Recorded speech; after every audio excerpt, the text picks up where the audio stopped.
Hey everyone, my name is Shanice and welcome back to my channel. Today we'll be sharing with you the 12 short story collections that I plan on reading this year. I finally finished all but 2 short story collections on my shelves, so now I feel a little freer to choose, either short story collections that I have always wanted to read but never had the time to, or new ones, newer releases that again, I haven't had the time to read because I've just been trying to work through my own shelves. As a lover of short fiction, I hope that this list gives you some inspiration.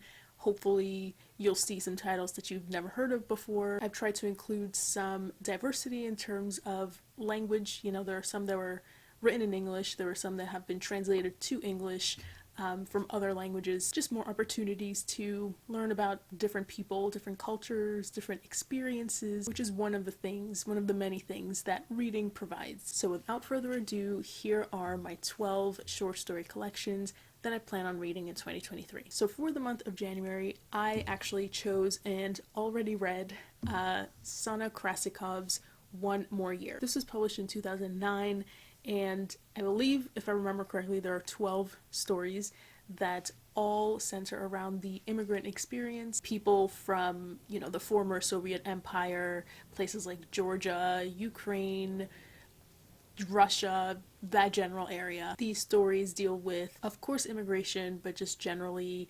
identity, fractured identity, national identity, biculturalism, just feeling like you exist in a liminal space of identity and place and all of that. I first came across Sana Krasikov in The New Yorker last year. In August, her story The Muddle was published, and it really blew me away. I loved it, and I knew I immediately wanted to pick a collection of hers to read in the next year. So, I try to sometimes have the titles of the collections or the titles of the books that I'm going to read reflect something of the month, and so obviously One More Year, January, the start of the new year, I thought it matched. So yeah, that is my pick for January. My pick for February is actually the one book that was actually on my shelf. I've owned this for quite some time. I got it at a flea market. I don't remember for how much, but it was like no more than $2 or something. This is Love in a Fallen City by Eileen Chang, and it's translated by Karen S. Kingsbury. New York Review Books is one of my favorite imprints and publishers. I just love their editions. I love the covers. I love the introductions that they choose. I love that they really highlight the translator on their front covers. They just do a fantastic job curating a good selection of books. They're, to me, like the Criterion collection of literature.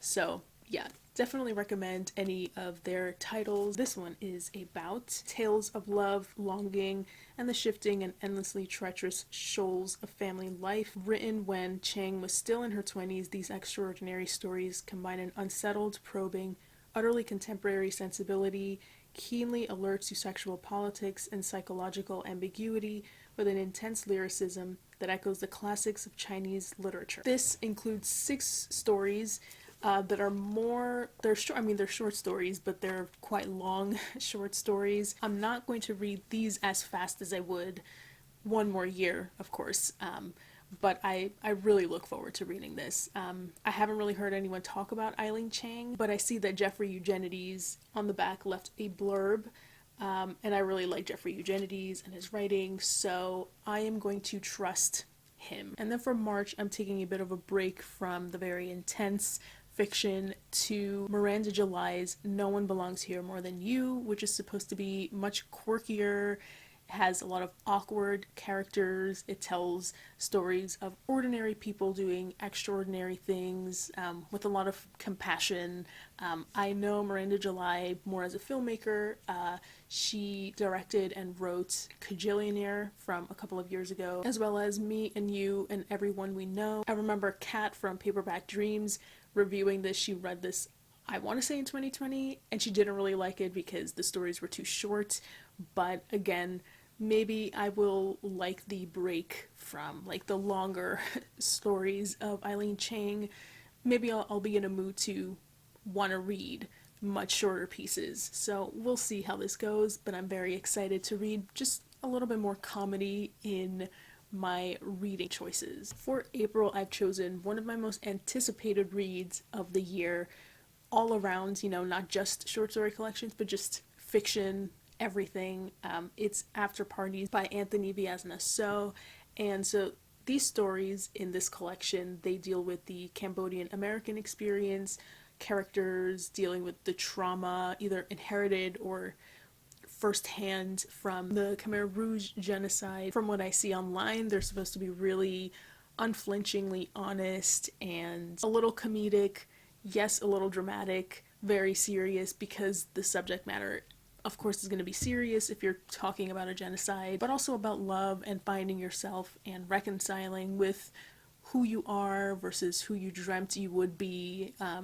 Regular feelings and emotions that we all have, but centered on Cambodian Americans. So I cannot wait for this one. This really is one of my most anticipated reads. And for May, this might be a grand old mistake, but I have chosen for the same month that I will be reading Ulysses by James Joyce to read Dubliners, the short story collection, also by James Joyce. I feel like I may regret this, but it might be interesting to spend an entire month with one author working along two very different types of fiction. One very long, very experimental type of fiction, a modernist classic, versus a much more traditional short story, short fiction collection. It'll be interesting to compare, interesting to see the versions of Ireland that Joyce portrays and the characters that he explores. It's going to be interesting, it's going to be challenging, but yeah, I'm excited, nervous, but that's good. I think approaching books and literature that way is important. For the month of June, I'm finally reading Homesick for Another World by Ottessa Moshfegh.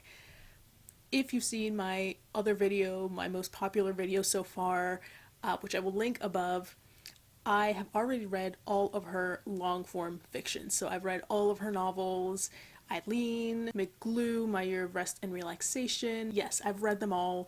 I need to read her short stories too.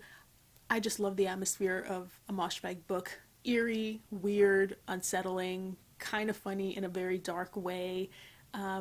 I know that some of these stories deal with connectivity, interpersonal relationships, self-deception, all of that, and just knowing the touch, the uniqueness of her writing style. This is going to be, again, a good change from what I just read in May with Joyce.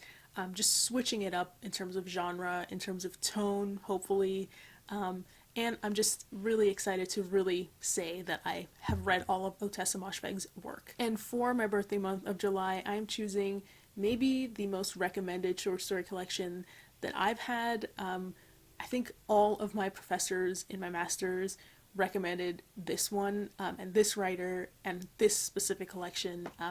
This is The Office of Historical Corrections by Danielle Evans, and the titular story is actually a novella and the rest are much shorter pieces. I am just going to read the blurb because I will not do it justice. So this is what an editorial assistant has written for the summary of this collection. So that assistant wrote, with The Office of Historical Corrections, Evans zooms in on particular moments and relationships in her characters' lives in a way that allows them to speak to larger issues of race, culture, and history.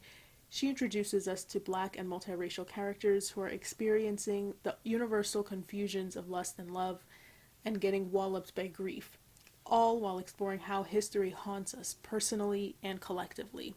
Ultimately, she provokes us to think about the truths of American history, about who gets to tell them, and the cost of setting the record straight. Sounds like it checks all of my boxes. I have really, really high hopes for this, and again, highly recommended to me by people that I trust and really admire, so I just have good feelings, good vibes about this. Then for the month of August, I am choosing Friday Black by Nana Kwame Adjei-Brenyah.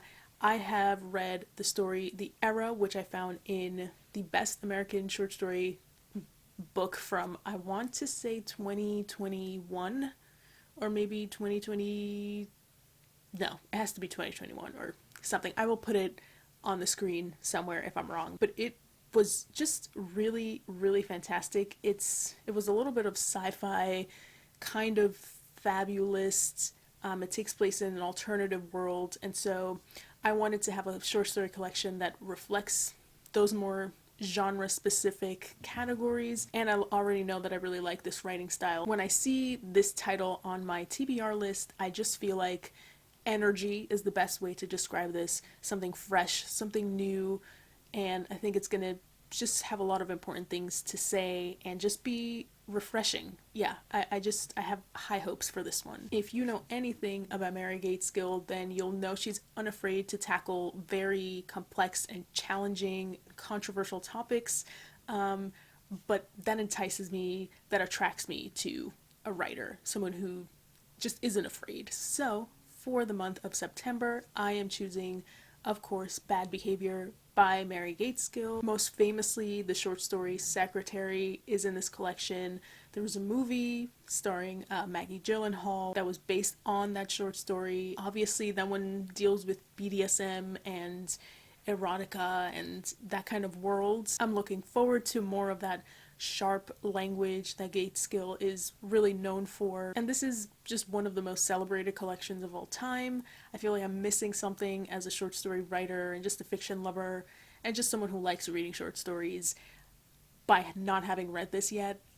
So it'll just be a good month of being a student of a master writer. For October, I'm choosing Her Body and Other Parties by Carmen Maria Machado. Don't take my word for it. Listen to Karen Russell and Roxane Gay, who say the following respectively. In these formally brilliant and emotionally charged tales, Machado gives literal shape to women's memories and hunger and desire. I couldn't put it down. And then, this is from Roxane Gay, who says, these stories vibrate with originality, queerness, sensuality, and the strange. These stories have a touch of horror, a touch of violence, a bit of gender and women's lives and sexuality. And it's one of the collections from recent years that I haven't had the chance to read that I'm finally able to now. So I think it's a great pick for October because Machado, again, her stories and her fiction isn't necessarily horror, but there's like a creepiness and unsettling nature to her stories. It gets under your skin a little bit. Then for November, we have Lovers on All Saints' Day by Juan Gabriel Vasquez, and this was translated by Anne McLean. These are short stories from a very talented Colombian short story writer and novelist. Again, with the title giving a nod to the month, All Saints' Day, November 1st, I'm choosing this for the month of November. But also, I frankly don't know much about this, so I'm excited to just go in blind. I haven't really read summaries or reviews of this at all, but I like that. I think it's important to not always be influenced by other reviewers, which I know is a little rich coming from me since I review books on YouTube, but it's good to form your own opinions too. So I kind of just don't want to know anything about this at all. So I will see how it goes in the month of November. And then finally, for the month of December, I am choosing another really, really famous short story collection by one of the best short story writers ever, George Saunders. And check this out, for December, I'm choosing 10th of December. And the blurb describes this book as writing brilliantly and profoundly about class, sex, love, loss, work, despair, and war. Saunders cuts to the core of the contemporary experience. These stories take on the big questions and explore the fault lines of our own morality, delving into the questions of what makes us good and what makes us human. They're unsettling, insightful, and hilarious stories. They have manic energy. They focus on what is redeemable in human beings, their generosity of spirit, etc., etc. So, again, just December will be a month of learning from a master writer. I've read a lot of George Saunders stories already. Not gonna lie, didn't love Lincoln in the Bardo. Was a struggle for me. If you've ever studied short stories, you will at some point have to come across George Saunders. So yeah, even though I'm done with school for now, I do envision myself going back. But even though I'm not a student officially anymore, I still need to quench my curiosity, and still feel like I'm learning something with every book I pick up. There will be lots to learn with 10th of December. I'm sure lots of craft ideas and inspiration is going to come when I get to this book. And those are the 12 short story collections that I plan on reading this year. Please let me know if you've read any one of these. What were your thoughts on them? Did you love them? What is your favorite short story of all time? Or at the very least, that you've read, let's say, this year or last year? I'm very curious to know. So comment down below, like and subscribe, and I will see you all next time. Bye.